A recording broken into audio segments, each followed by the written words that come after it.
Hello guys, this is the After Class Podcast manze. I'm your host Ziani Zizuu. Kama kawa huko kwingine wanitanga Brighton, hizo za kazi unapata. Leo tuko na mada safi sana. Before that, I introduce my co-host. Anaitwa nani? Dan Gabu. Huyu ni HOD pale wapi? Ngong TVC. Hapo kaja tusi wa Nairobi sana. Wewe. Ngong iko Nairobi. Wapi?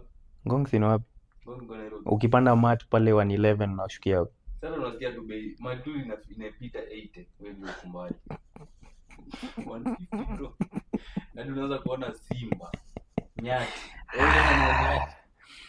Mlete watoto tuwafunze ba. My co-host ashajitaja. Leo niko na guest maana sana hapo hivi. Unaweza jitaja ni my colleague pale job. Pia ni msemo ameni motivate kwa vitu mob sana. That's why nimemleta kwa our set today. Unaweza introduce. Thank you, Brighton, for having me on board on this podcast. Yeah. I'm Lord Philip. Professionally, you can call me CPA Philip. I'm having this session here. So I'm waiting how the show will go and how it will flow. Thank you. Welcome. Leo Dante, tunaongelea story mob zenye watu wengi hawajakava kwa news. Bana. Real vibes. Tuna flow tu. Real vibes behind the protests. Alafu pia hii story tu ya Gen Z movement sana. Pia na story mingi na politics. Ndio wale nimeleta leo Lord. Oh my lord. Bari. Ndio baba. Sasa Lord. Yes. Any on your view, what's your take on all of this? Unaona nini inaendelea? All the Gen Z protest. Kuna Gen Z, kuna Gunzi.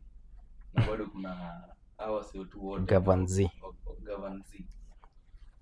Well, it depends with how you perceive.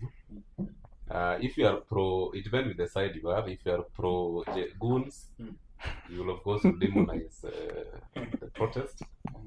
If you are pro Gen Zs, of course you legitimize the protest. If you are government, of course it all happen. But first forward, the Gen Z movement, as we know, is as an organic movement. It's not registered, so you cannot deregister it. It's something that we see. It came out with very genuine concern that was happening then.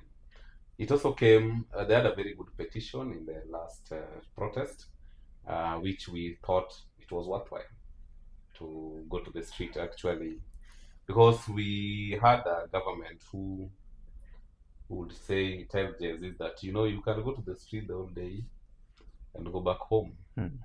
So you see, if you petition somebody, if you petition a matter and the person who petitioning this issue is telling you that just go protest, if you are tired, get back home. You see, now it sometimes gets you to escalate into some actions that people may feel unconstitutional, like now invading government institutions. So first, the government was supposed to be responsible for their action and even their response to this concern. Again, because that's what led the changes. I'm one person who believe in activism. Way back in when I was in KC University, we engage ourselves in activism. And sometimes you escalate something. That I remember back in 2017, there's this bill, we used to call it Duale Bill. Duale Bill came to kill we saw it as comrades, that came to kill the power of comrades, whereby the leaders in university were not elected based on the common student, but it was based on some few people. We used to call them delegates. So we saw that it would water down the power of students. So I myself engaged because I was also running for university politics. Did you win? I won because I was a delegate, and in each faculty they needed the first three. So I was number 2. So by the virtue of law, I won. I was number 2. Viva. So Gen Z, I really appreciate what they did, because at least we saw sensitization in government. But probably the current Gen Z movement, it now became with mix up, because if you are in somber mood, if you are remembering those who lost their lives, it's good to be objective about remembering people's life, holding a very somber and also petitioning it, not really getting into escalating. So I may not really say it was Gen Z or goons. I believe they were goons, because Gen Z's, if you look at the destruction we felt in the current, just in the immediate protest, most people who suffered were the mothers, the sisters, the brothers of Gen Z. So I don't think somebody with a very positive turn, or somebody with a very positive occasion, will think of destroying his own brother, his own mother's property. So I will have a reservation about that, because I believe the investigation is going on matters of what escalated in the 25th of just last month. Yeah, but for now, I believe that the movement is organic, and it's something that we need to support. Yes. So Dante, Yeah. kwa hii story yote, this is not about the economy. Yeah. It's about the identity, freedom, and the system that Gen Z does not trust. Yeah. Do you think Gen Z is rebelling or rebranding Kenya? I think government should listen to what Gen Zs are saying, because in its original form Gen Z walikuwa legit, only that kama mliangalia news, I am sure si wote tuliona news. Kuna wale wenye walikuja Nairobi before hiyo nini, wakasema wametumwa na someone powerful, we don't want to mention them, but walikuja kumappreciate pale City Hall, that tumefanya kazi ulitutuma, tumepiga watoto, tumepiga wamama, ni pesa yetu. Kidogo kidogo wakatokea hawajalipwa, ilikuwa pale hata kwa Citizen wakasema. So I think Gen Z in its original form, vile amesema, they meant well. Hata vile walikuja 25th, they meant well, only that kuna some watu wengine watosheki na vile hao Gen Z wanafanya, wanakuja wanaingilia in between, wanaharibu hii maneno. But I think Gen Z, mi na support bana, there is no need to hide. Yeah. So kwa hii story yote, who is really managing all these protests? The protest hakuna mtu anao manage. Unajua tuliona kuna, tuseme tu kweli, kuna mirengo tofauti. Na ukiona, we say set a thief to catch a thief. If you're not the thief, utasema ule ndio mwizi.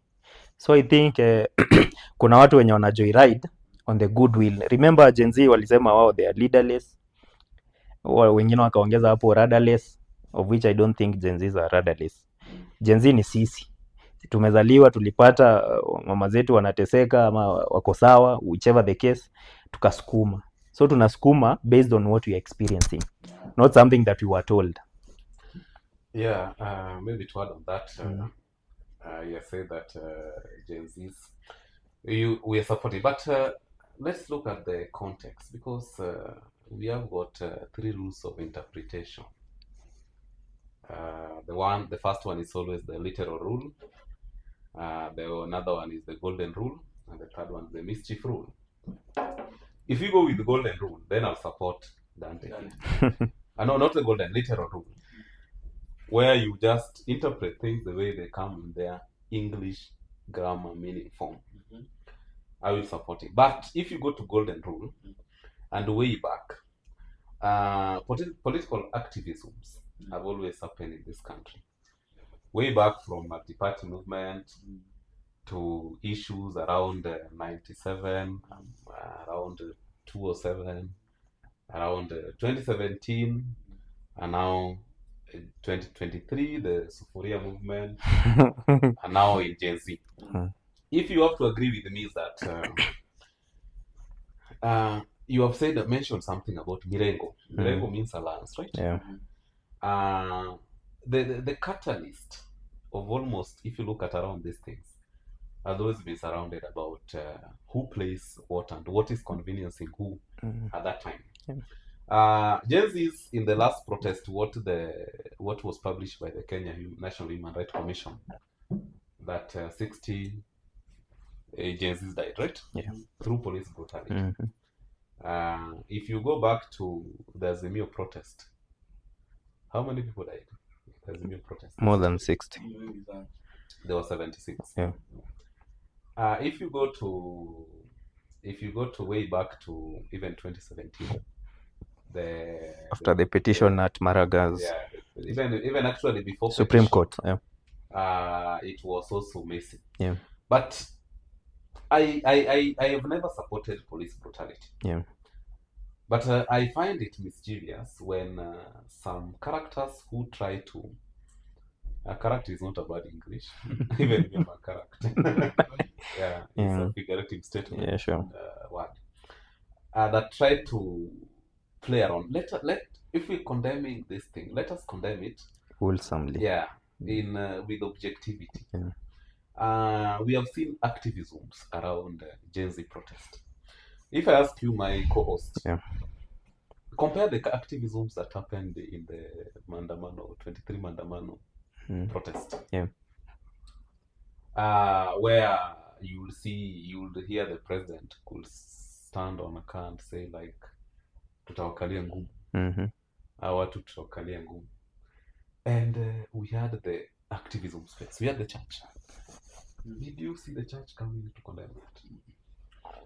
Way back, even if you go to 2017, where we had the serious death, and I'm glad that one of the presidential candidates, which is also being actually adversely mentioned in this protest. You see, a funny thing in this conundrum is that we have the common people say like the same monkeys, different forests. Yeah, sure.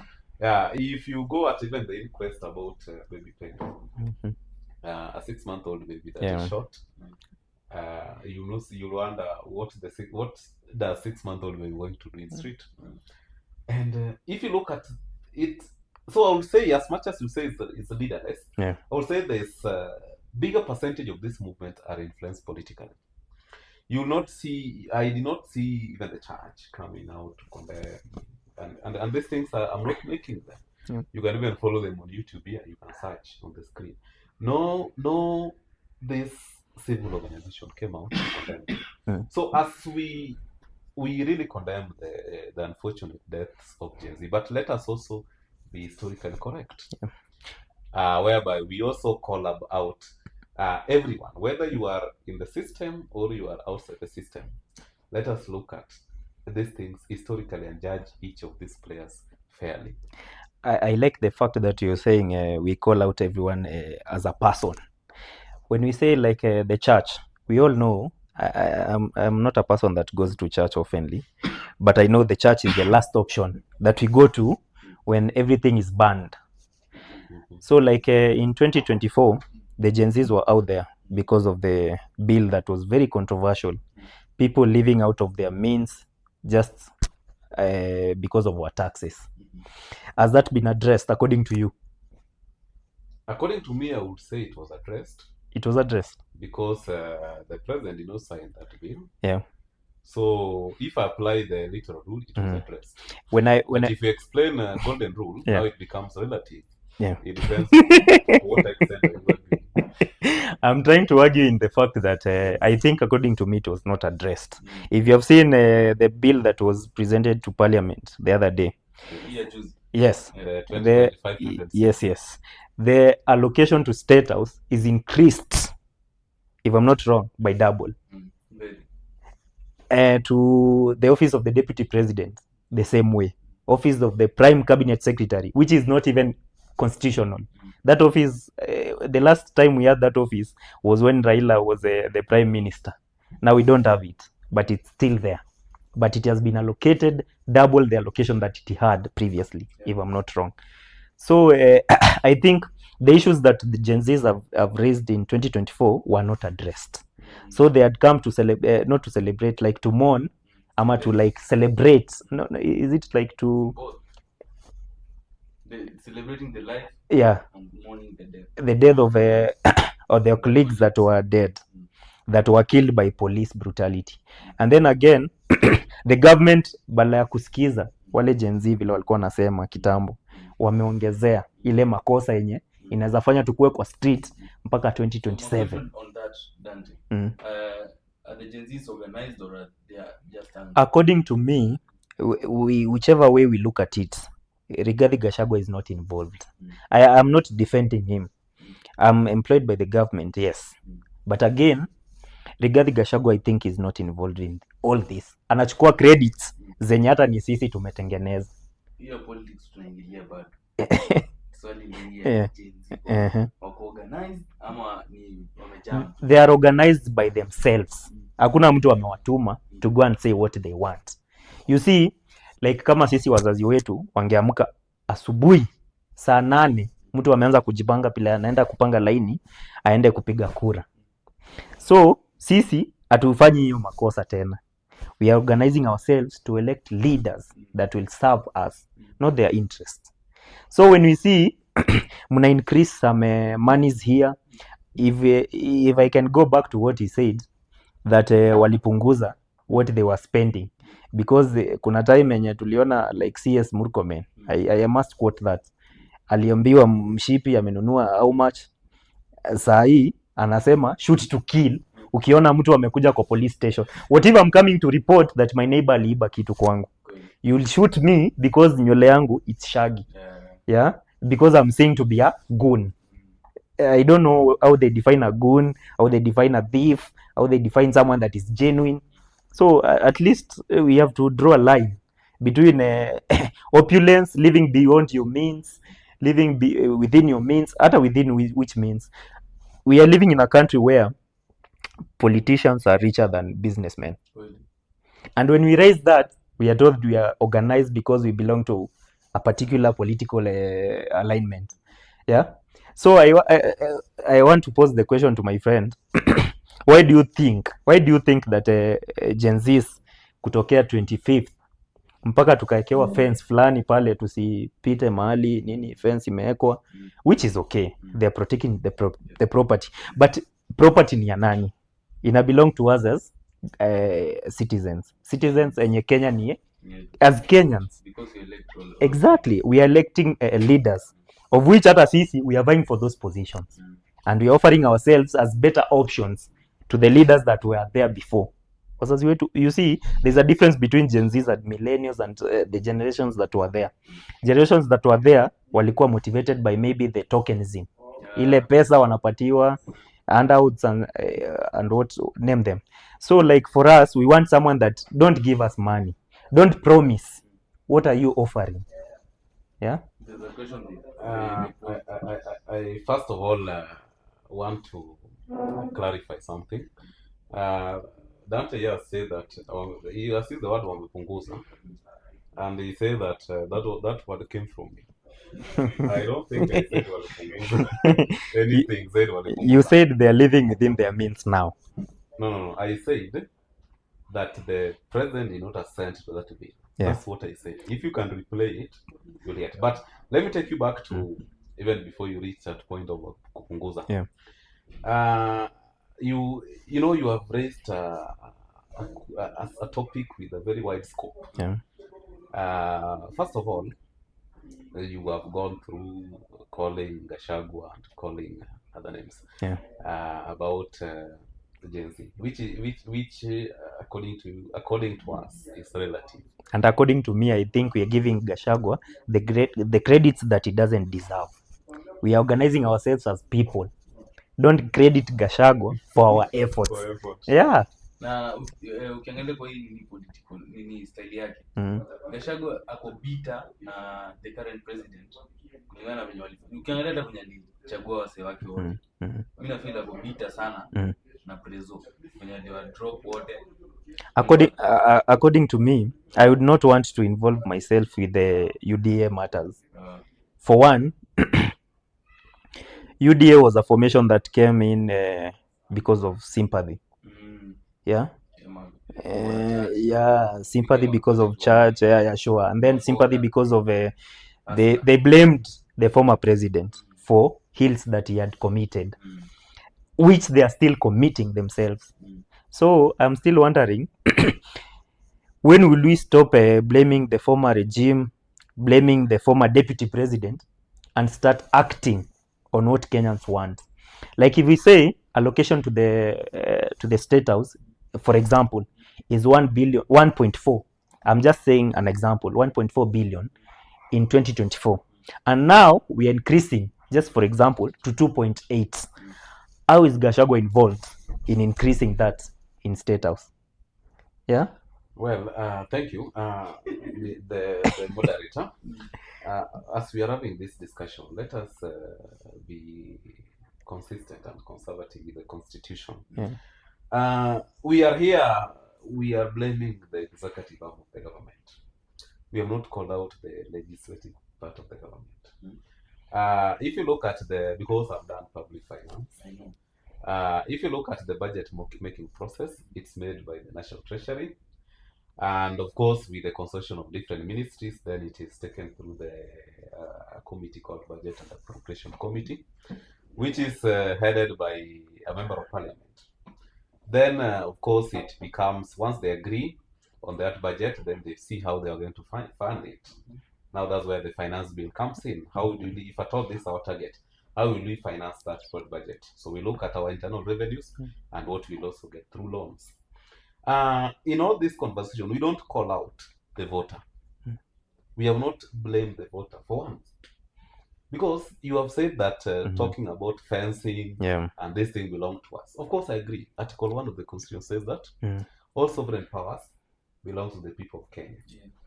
And the people of Kenya shall exercise these powers either directly or through the elected representatives.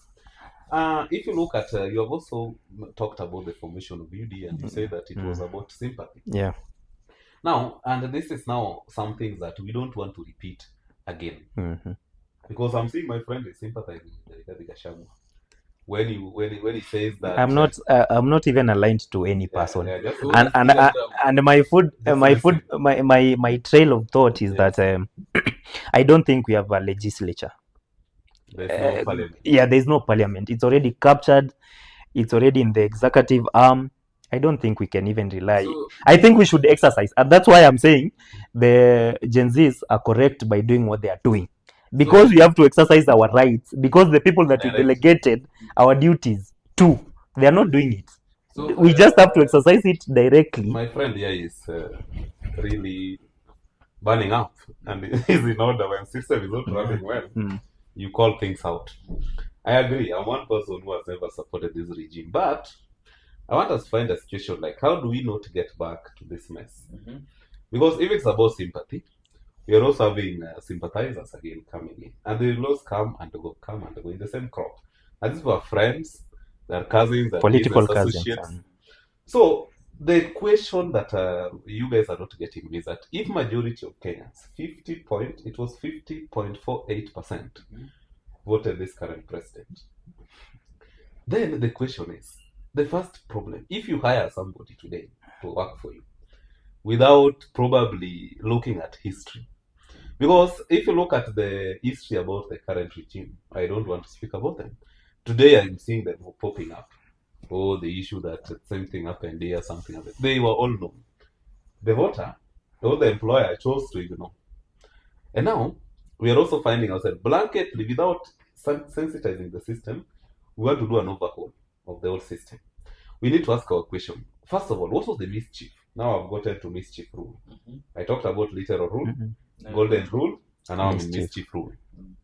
What's the mischief?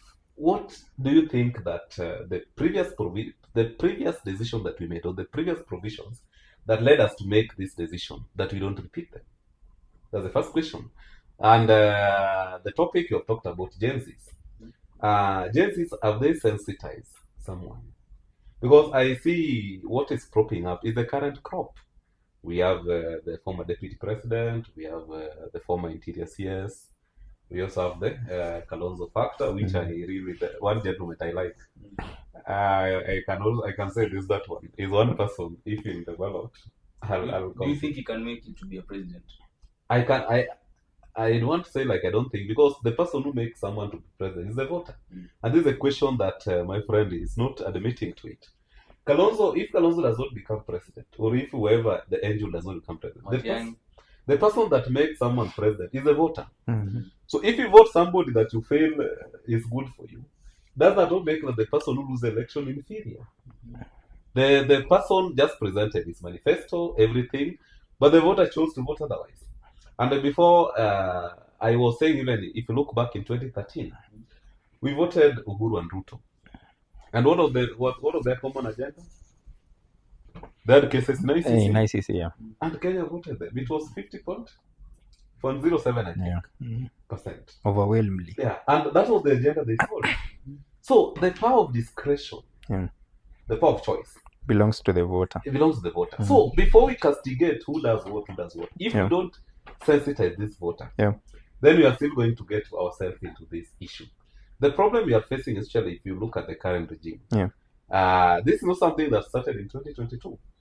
You remember during even the last regime, there was a time we would miss petroleum oils. Yeah. And then you find lineups. Yeah, people are lining up, queuing.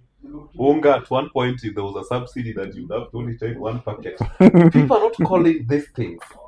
So before we castigate, I'm not supporting the current regime, but I'm one person who is a strategist on how we get out from this mess. And when I say we blame the voter, the boss have the power to put people. The way you say that all powers belong to all us.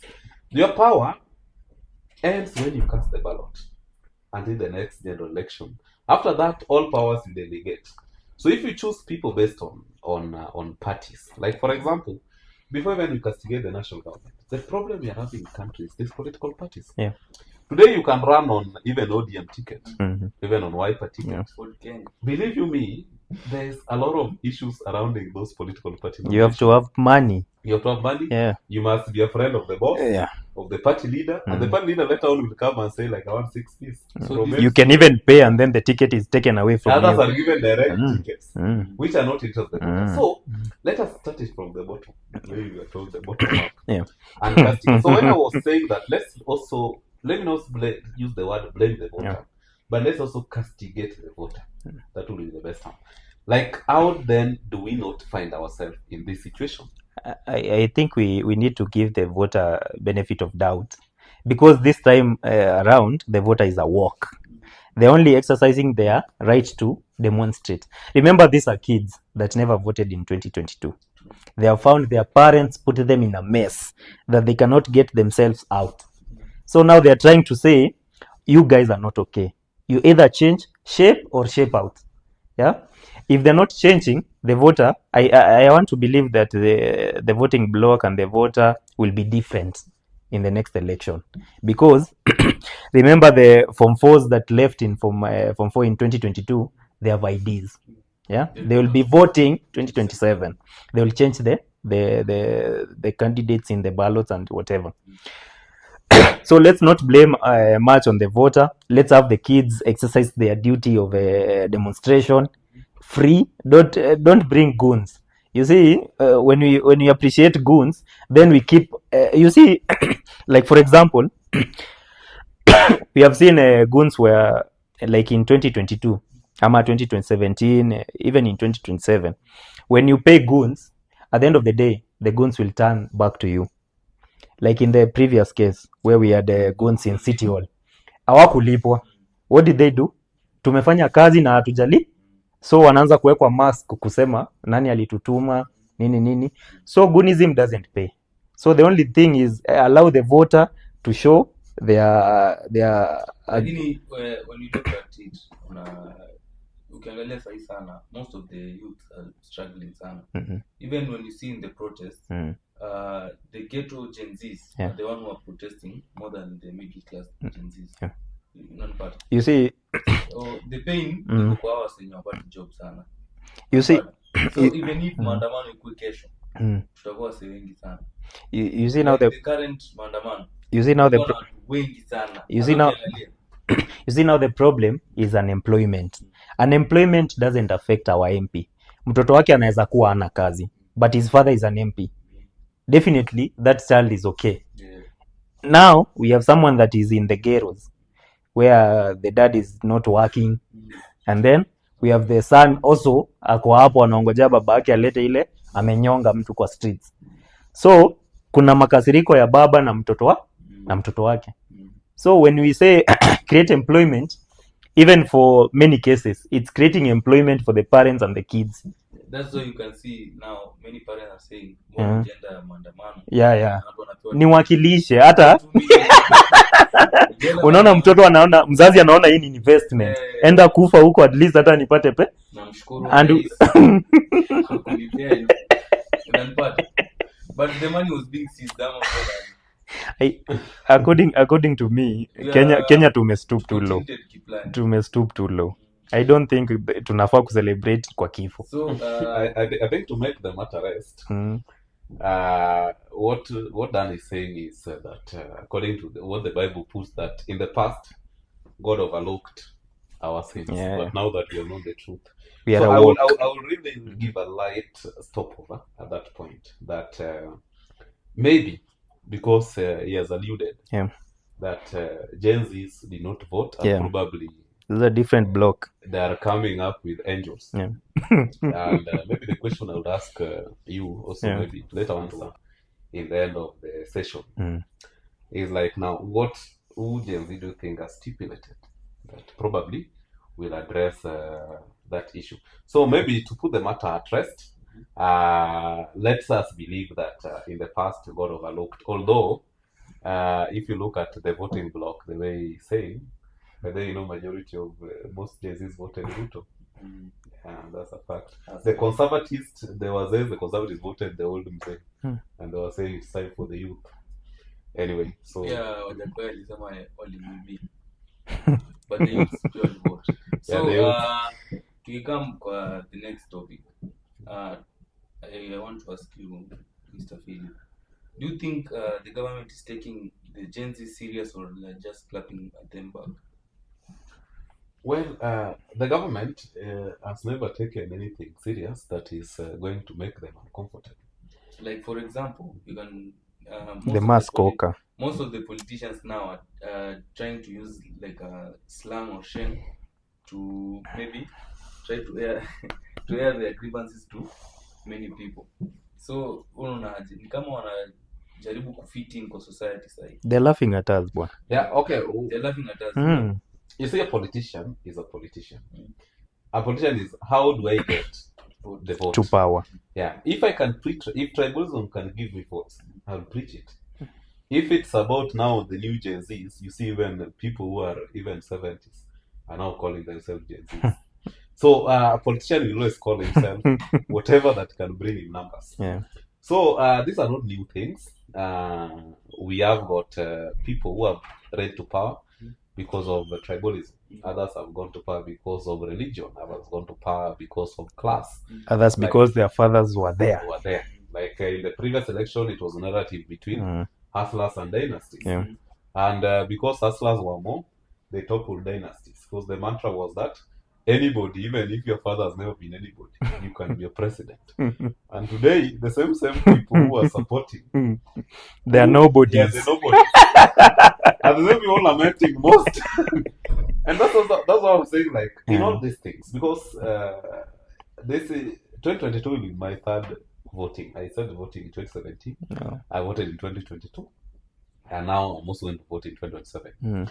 I've seen the realignments and alignments of these things.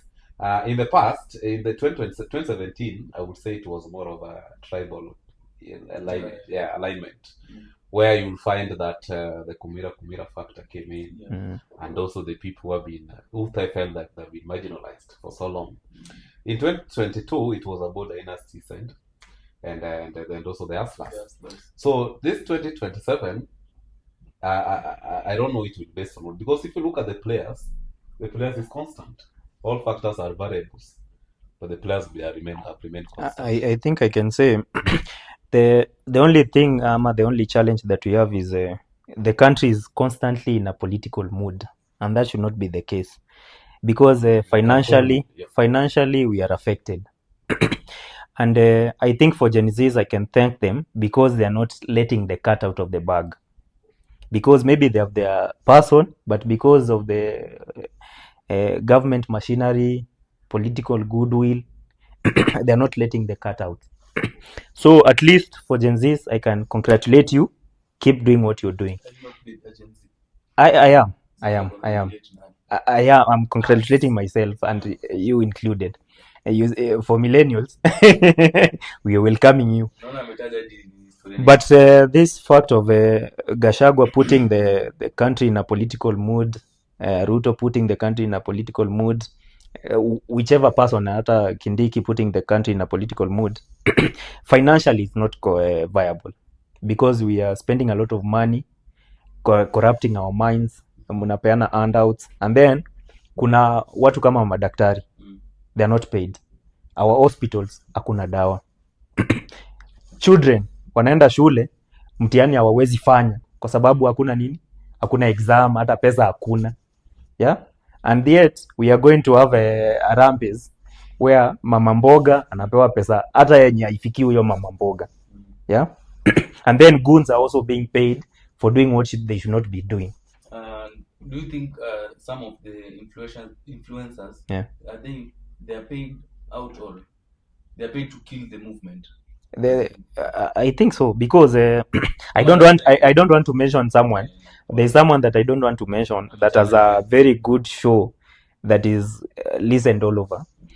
He was the one pushing the wheelbarrow where our good president was seated in, saying that this is the savior of our generation.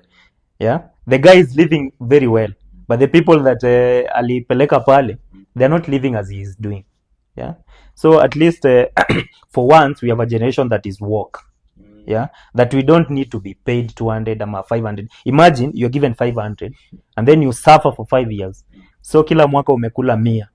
Yeah, I think maybe to also address on that challenge, the challenge that most youth and maybe bringing now everybody to political space is the cost of doing politics. Today you might have ambition. Yeah. Like in Kenya, we always have got 2 horses and some donkeys.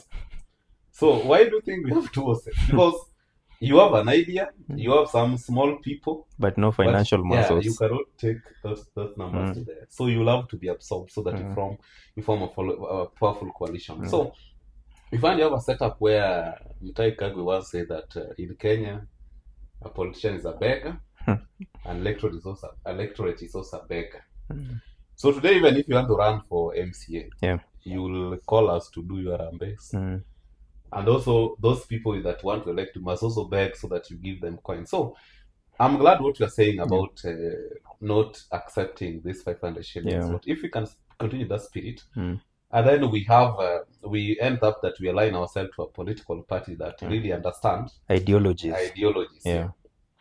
Based on what you're going to argue on. But if we are going to make doing campaign become more expensive, then all these dreams that Gen Zs have will eventually just be a passing cloud, and we'll get up into this situation again back in 2027, and the process will continue like that. And then what happens is politicians, what they spend, once they are in power, they have to regain the money that they spend during campaigns. That's why we suffered probably in 2022 before Iishe, 2023, and then the commotion was there in between 2024 because someone has to return what they have spent, and then someone else is bitter because what they spent wametolewa kwa ofisi before they rudished what they had spent. Sure. So it's a common problem that if you are going to address it, let's really have one approach on how to are going to challenge. Otherwise, if we are going to still wait for, I would really wish Gen Z to have a political movement. The question of they feared about bribery. Yeah, sure. That leaders will be compromised. They were already compromised. We had someone like Kasmuel and Morara Kebaso. Those people were already paid and they were bought in. So they acted like traitors. We have sent you to represent us. You're not our leaders. Yeah, we not send walijituma, they acted as leaders, quote unquote. So if you have acted as our leader and then you're there supporting either ODM or UDA, then you're a traitor because we did not send you to ODM, we did not send you to UDA, neither did we send you to DCP.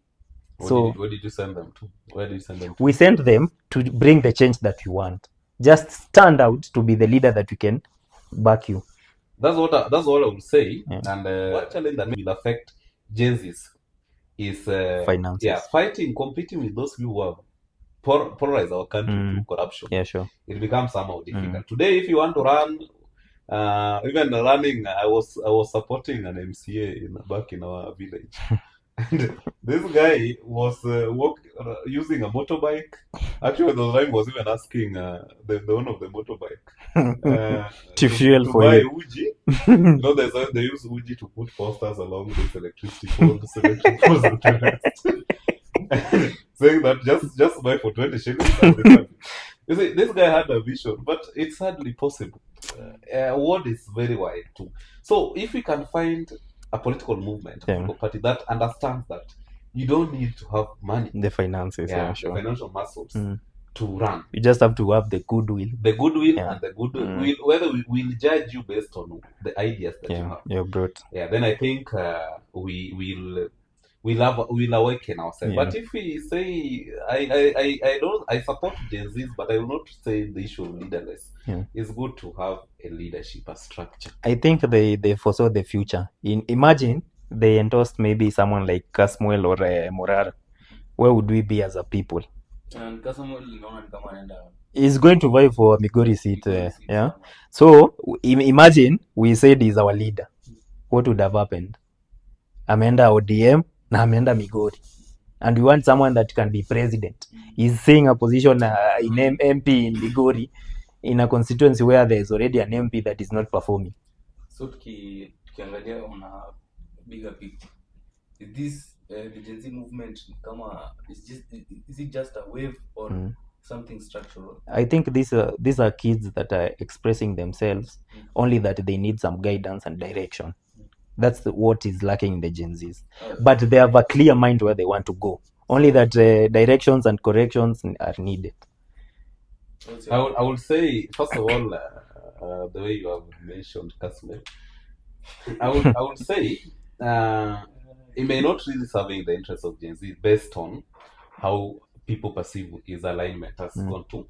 But if you guys could have, if Gen Zs themselves, I don't say you guys, Gen Zs themselves, if they could have a structure and say like, let's have a movement. Like I'll still insist, if there was a political, because in the end of the day, this movement will be absorbed to these different political parties. Others will, and believe me, in 2007 you'll find others will find in Wiper, others will find in DCP, others find in ODM, others, and we'll also organize this podcast, and you'll tell, I'll confirm that. Because first of all, how then are you going to, like today you can say like you are just somebody with no name. For your information, I'm offering myself for a seat, and I'm not going to join any of those parties.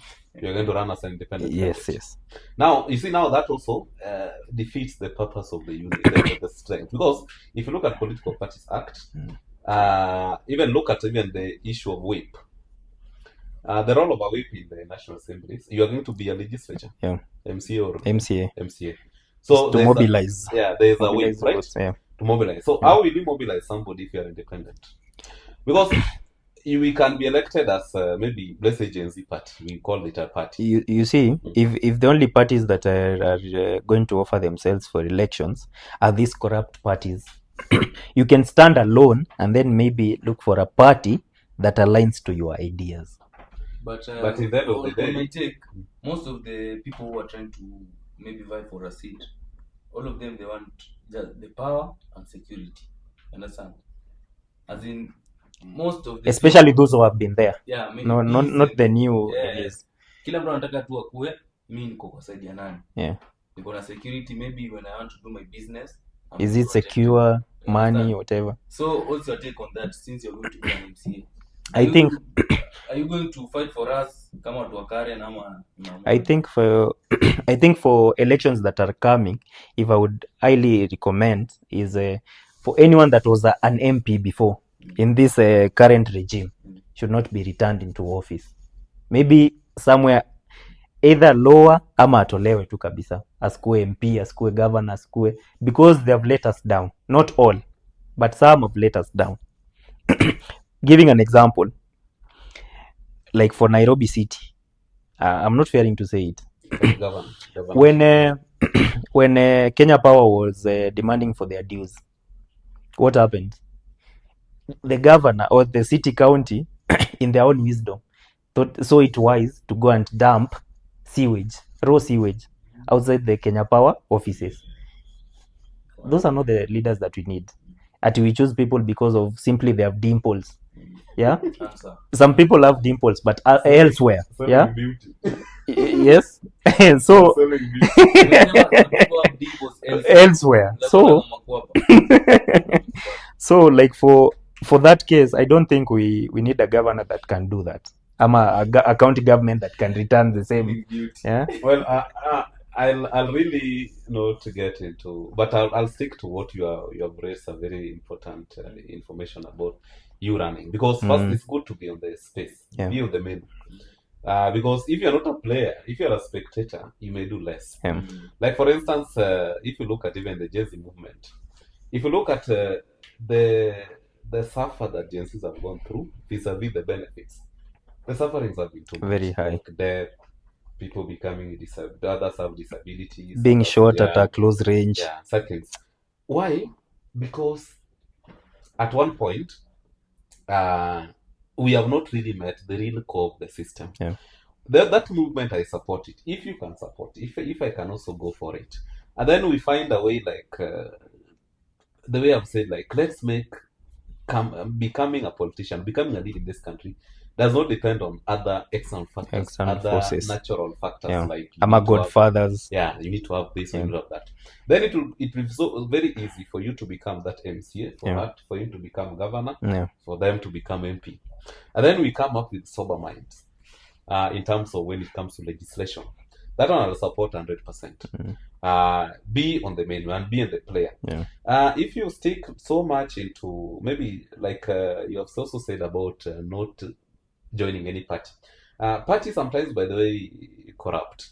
Sometimes you can even be elected on a party ticket, and when the party gets there, it's what they the whip boss says. you. It's what the boss says. So sometimes you run independent, and if you run independent, let us be real.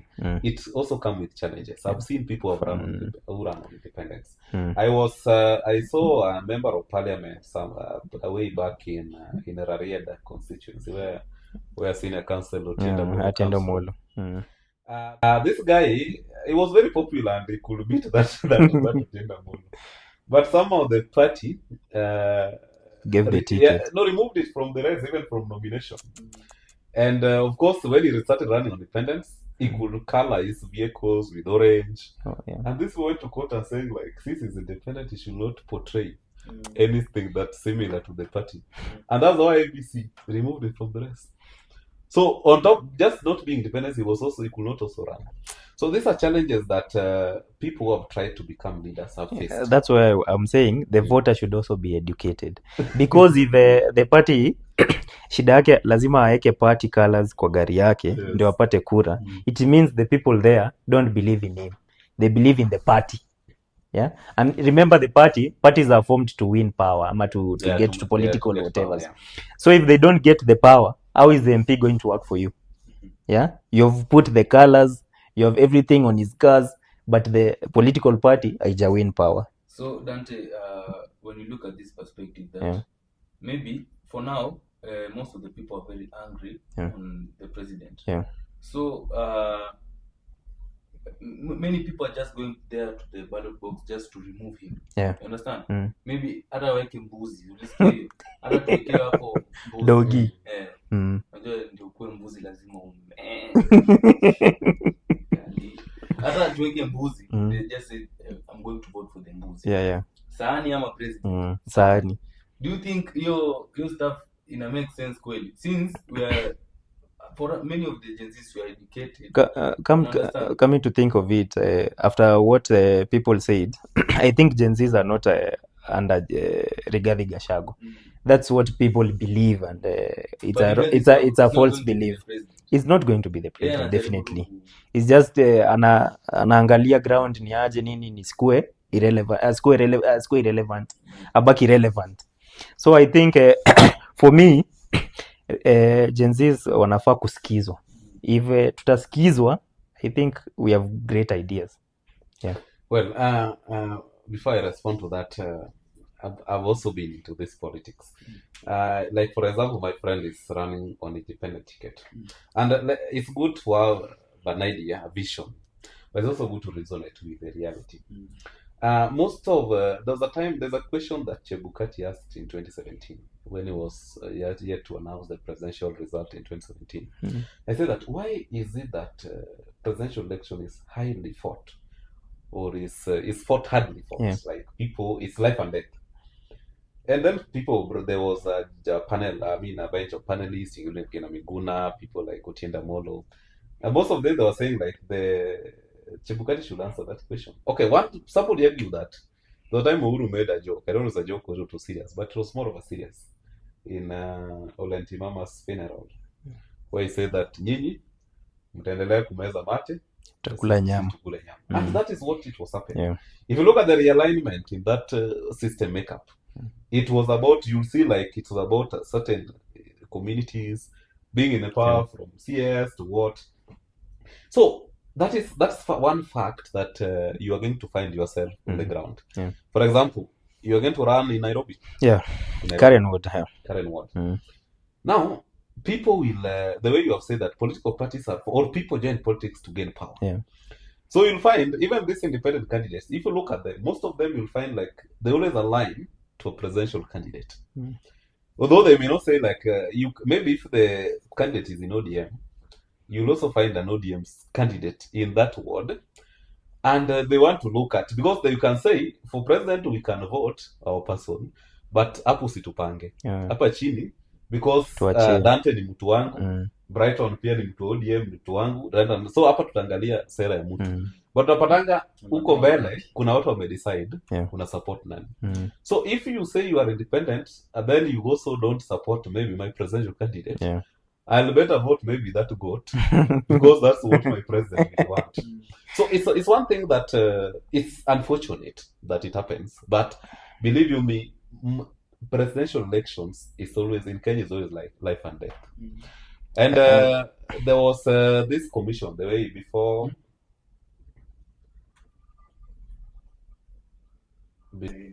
So if you're going to run for that, this lower seat other than the president, you'll find, like, you'll be disadvantaged, because everybody who is voting you also look at the vote of the big man. Somebody will not be contented and saying, like, as long as my MCA is elected, I think all my problems are sorted. People still always find, like, the big person holding the big banana is the president. So that's also one challenge, that as we sensitize people against this issue of coming with the characters that don't serve the interests of the electorates, let's also castigate, like, how are we going to reach there, plus all this mechanism, this mid system that we are having. A mindset change, because you don't have to believe. Before tuendelee, unaweza tulie kidogo, kunywa hata maji, upumue mara 2-3.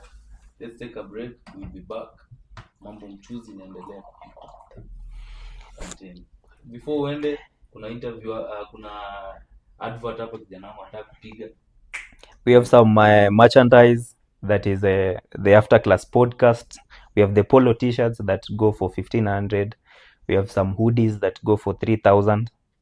And on my office as a hospitality trainer in Ngong TVC, we have some vacancies.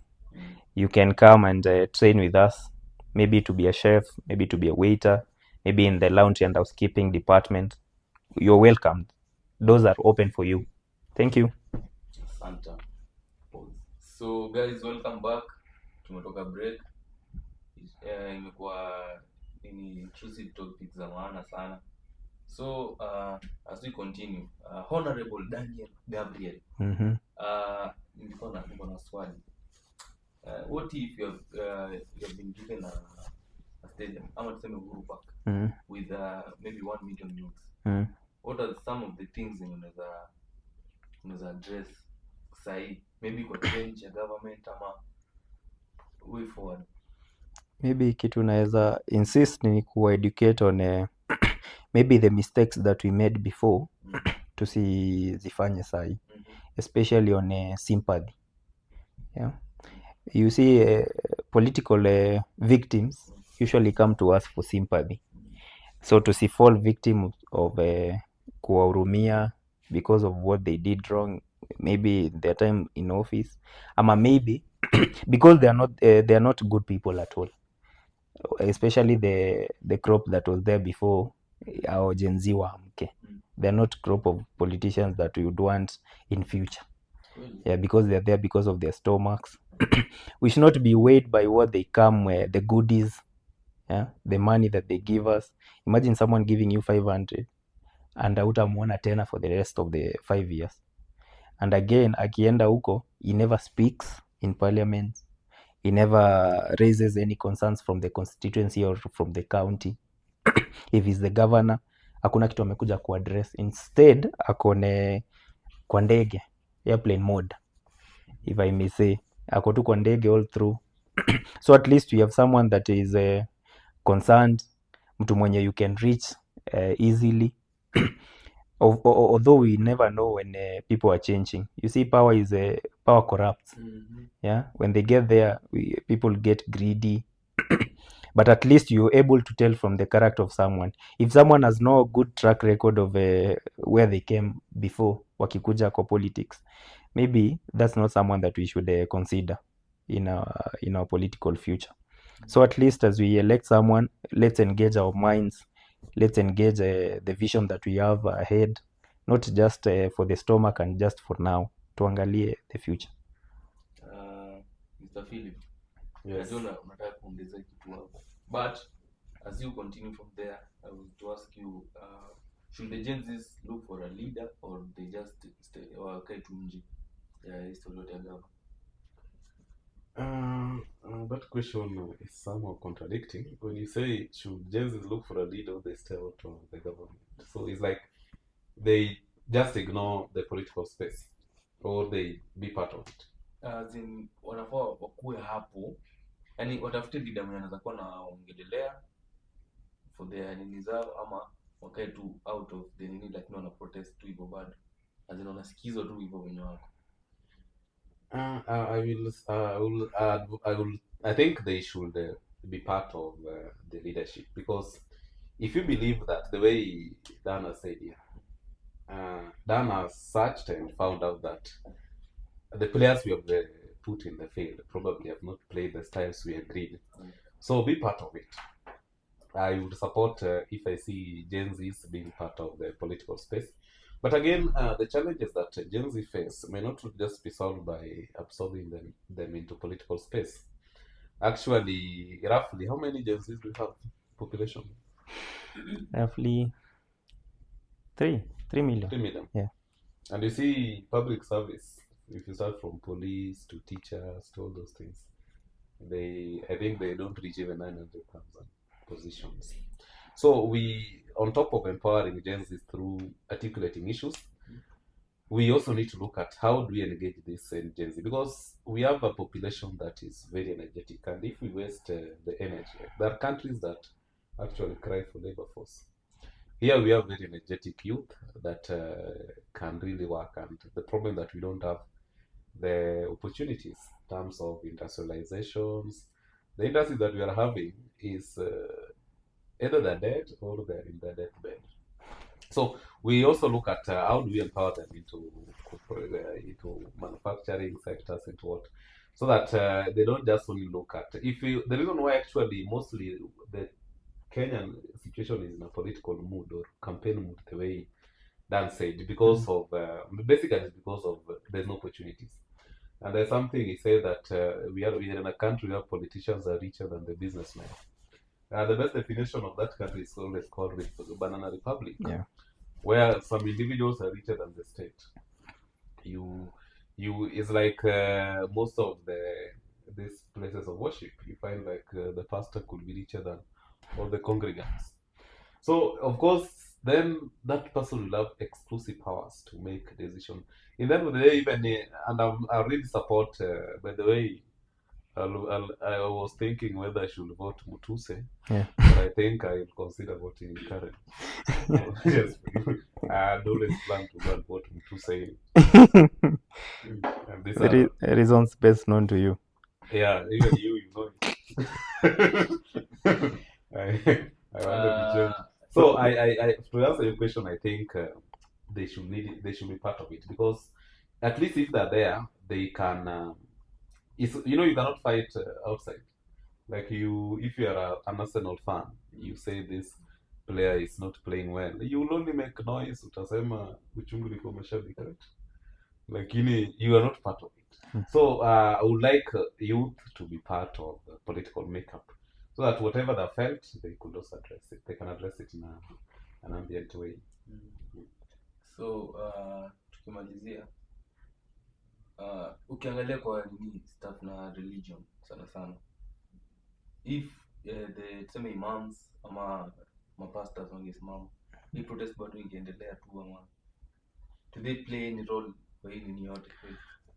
I think they do because you remember I said when everything is done and dusted, we all run to our churches or to our mosques. Yeah, the final nini is God, whether you're an atheist or Christian or a Muslim. Yeah, we run to God. So I think trashing religious leaders, and you see they speak for a congregation. Yeah, the voters that voted in the president, the MPs, they're the same people in the churches. So when a bishop or a pastor is speaking on behalf of some congregants. So at least we should listen to them, because if they say the shootings, the killings of Gen Zs is illegal, I think they have seen it and they have felt it in the churches. Ujue wao ndo wanaenda kuzika wale watoto pale, wanawaombea. Kama ni maimams, wao ndo wanawapeleka, the way they do it as Muslims. So at least we need to have a listening ear as the government, so that we don't overstep and we don't do something that is harmful to our in case in any case, if we kill all the youth, when ni president wa nani? Yeah, ama when ni MP ama MC wa nani? Yeah, you will be leading no one, unless maybe tubaki na wanyama, then you say now you're the MP of dogs or something else. Yeah, so we just have to listen. I think I was agreeing with you, but I think I was out of context. I agreed with you to the extent where you said that we should listen to them. Yeah. Actually, the reason probably why even this regime was elected, because of the church. Why this regime was elected, part of it, church played a very big role. And churches are really sacred places that we respect. But I would say, like, probably there are few people that have turned those places to be political podiums, where you go, you trash this leader. There was a pastor even who was praying that tunaombea hata huyu mzee azeeke pole pole. You see, these are not things that promote national unity. And I think I thought that we should engage the church to the extent that they should talk about the national unity. The church exercise something called undue influence in one of the vitiating elements in any time there's contractual obligation. Whereby the position they hold, you see, like you and your parent can exercise undue influence. He can force you, like, don't walk out. Of course, he's your parent. You don't really want to have issues with it. Yeah. But maybe you know, I've talked to this person. Maybe your parent has not known this person, but whatever he has overheard. So I really think if we go that way, because by the way, churches, the way I said, they are very respectful places of worship.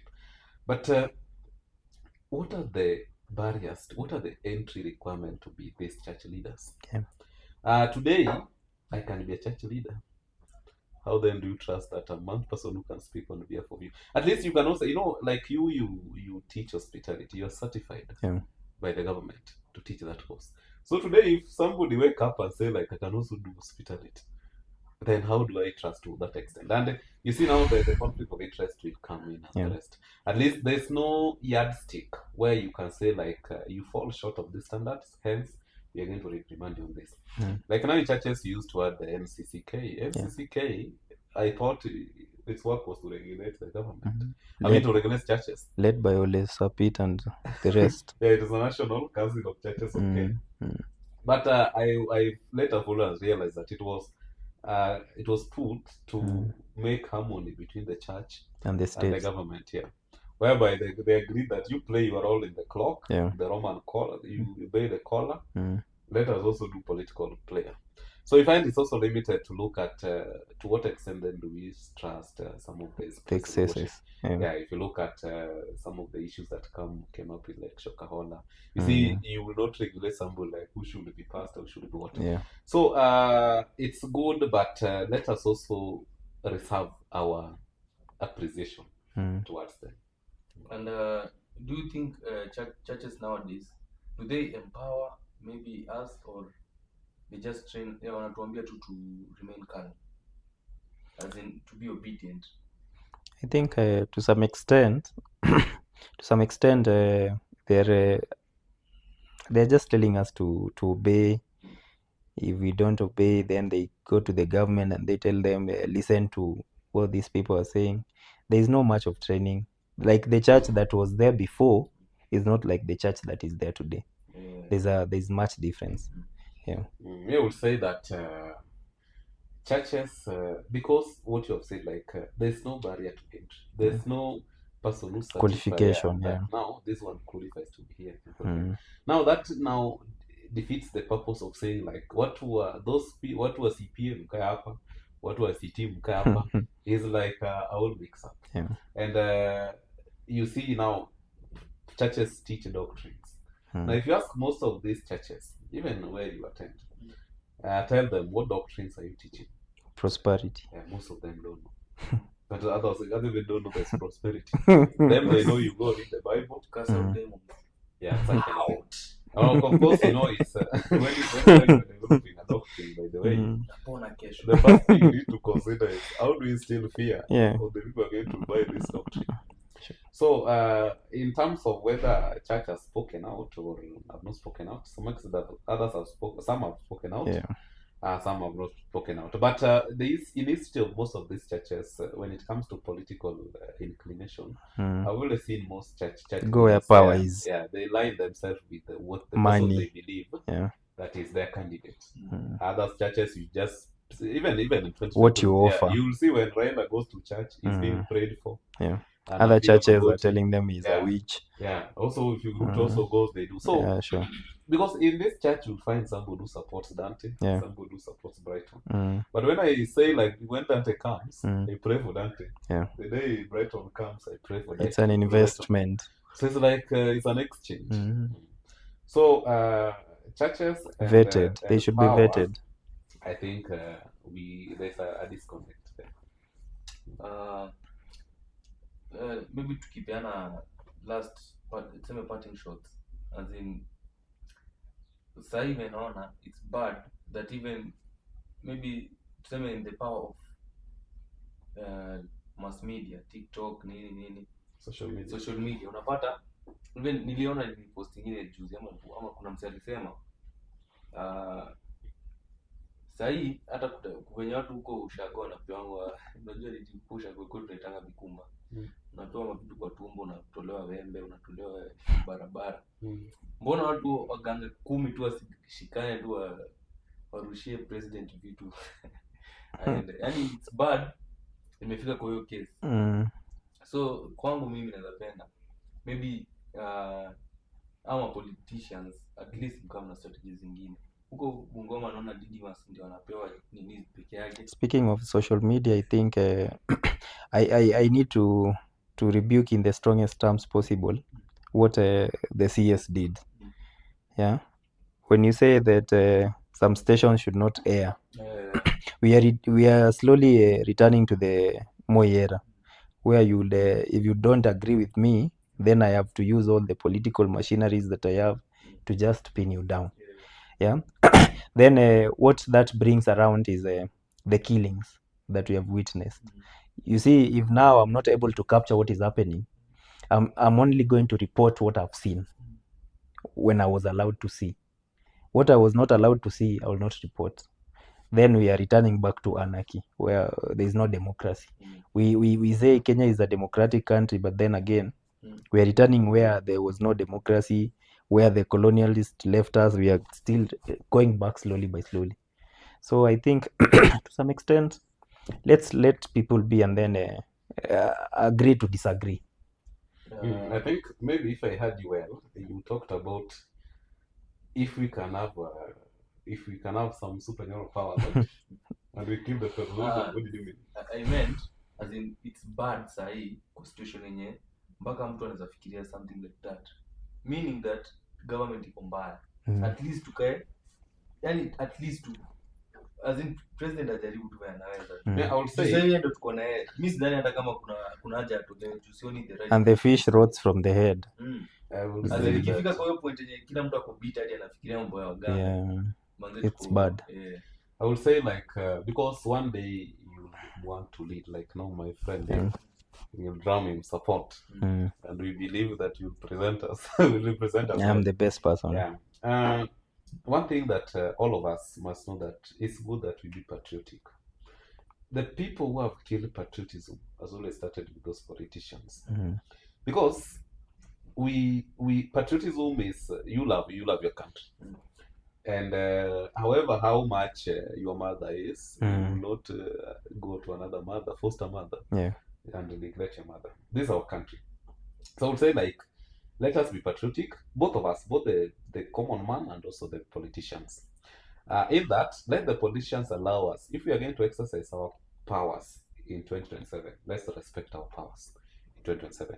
But for now, because we have a president in office, whether maybe it's not legitimately, maybe so because legitimacy is always relative. Yeah. I can think like you are good in this podcast or not, depend on me. Yeah. But legally, he's in office for a term of 5 years. Let us show patriotism to this country, and also when it comes 2027, let them also respect the voice of the people. If people will elect him back, well and good. If people will say no, let him also respect and go.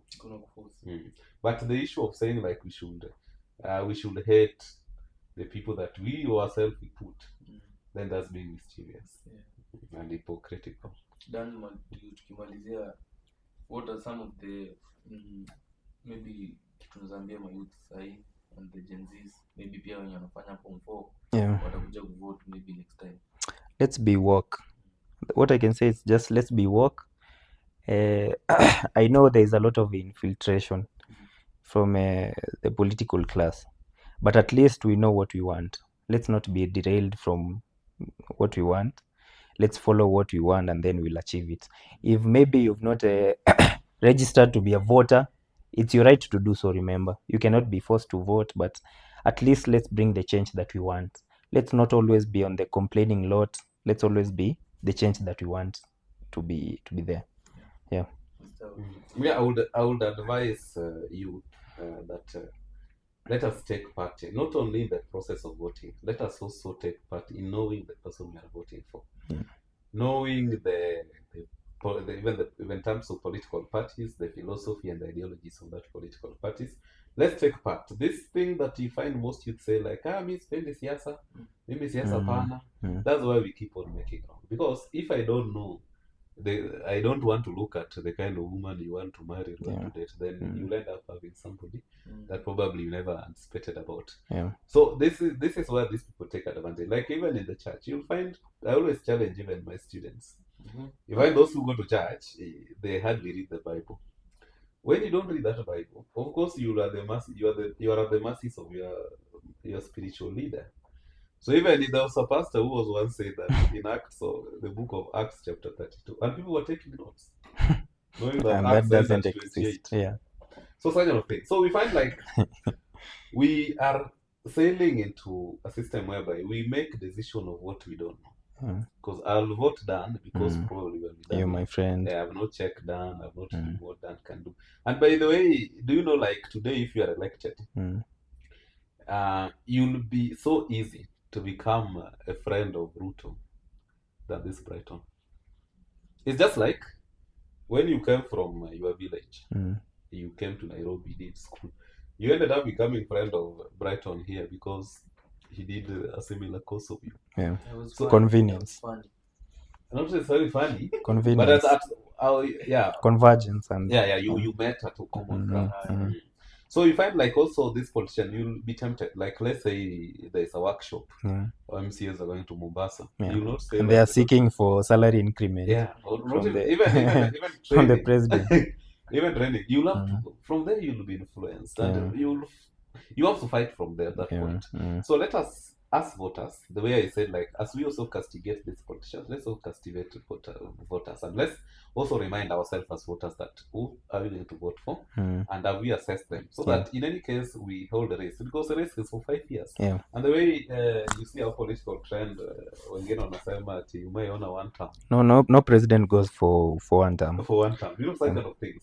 And these people, when they have claimed there, as long as they've taken their families away, they've protected their properties. Yeah, sure. They don't care how many. They don't care how many about people us. will die Yeah, sure. in that anarchy. We saw it in 2007. Yeah. Somebody is quiet. He's not even coming for press conference to give people vote. People are dying. People are being displaced, and these are not things we cannot just assume that all of a sudden, because we have Gen Z movement, they might change. I mean, they might change, but also let's also be cognizant about how we are going to approach them. Yeah, sure. Yes. Yeah, so our show is over, manze. Don't forget to subscribe to our channel. Don't forget to like, share and comment. Tutafurahia sana pia. For our co-host Mark Franklin Fundi aka Baby Pendo is not around at the job, but promise you next time atakuwa yeye na we'll have another good topics. This is about the after class. After class ni class different, tunaongelea everything about hizi classes zote. So after your class, what next? That's why we have the after class podcast. I'll see you. What's under my nose? I'm out. Santa.